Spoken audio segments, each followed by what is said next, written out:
Lundi 25 juin 2018 a eu lieu l'inauguration du centre hospitalier de Gonesse en présence d'Agnès Buzyn, ministre de la Santé et des Solidarités.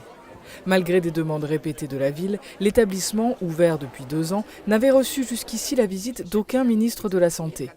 L'inauguration était très attendue car elle a permis au personnel de présenter le fruit d'un travail de presque 20 ans. On en avait besoin.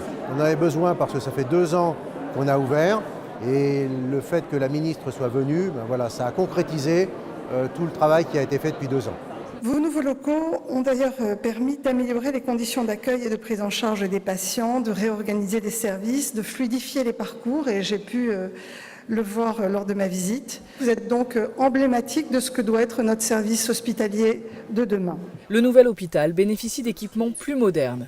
IRM et scanners neufs, chambres individuelles ou encore services de soins de suite gériatrique permettent d'accueillir les patients dans de meilleures conditions.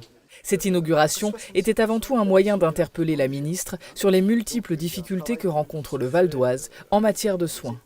L'hôpital peine à recruter du personnel médical et paramédical et le département souffre d'une désertification de la médecine de ville.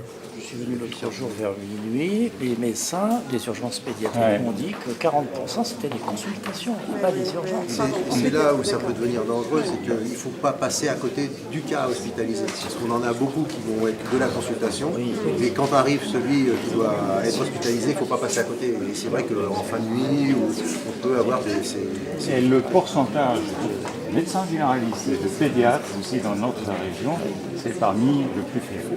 Concernant notre service d'urgence, comme bien d'autres en France, nos effectifs ne cessent de diminuer sans réelle perspective d'embauche suffisante. Nos interrogations portent sur l'attractivité médicale ou comment faire pour que les praticiens puissent passer de l'autre côté du périphérique. Je pense que c'est vraiment quelque chose d'important. Et les internes. Et les internes. Je peux témoigner de la détresse des soignants. Il y a des départs ou des envies de partir, elles ont été exprimées tout à l'heure. Pourquoi se le cacher? Il y a toujours pourtant un dévouement exceptionnel, mais les limites sont atteintes. Les gens ont su faire part de leurs inquiétudes, que ce soit dans la visite officielle avec la ministre ou dans les échanges entre les organisations syndicales. J'espère que ça changera les choses. J'espère. La question du groupement hospitalier de territoire a également été abordée.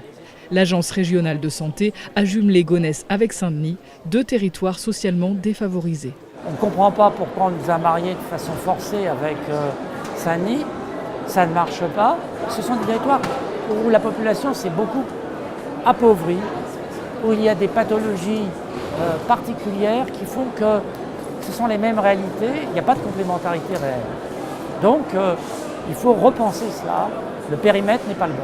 À cela s'ajoute le coût de la déconstruction et du réaménagement des 5 hectares qu'occupe l'ancien hôpital. Aujourd'hui, aucun projet n'est arrêté, faute de budget. Des besoins que les syndicats ont eux aussi tenté de faire entendre lors d'une réunion le même jour avec le directeur adjoint du cabinet ministériel. Reste à savoir si les revendications seront entendues.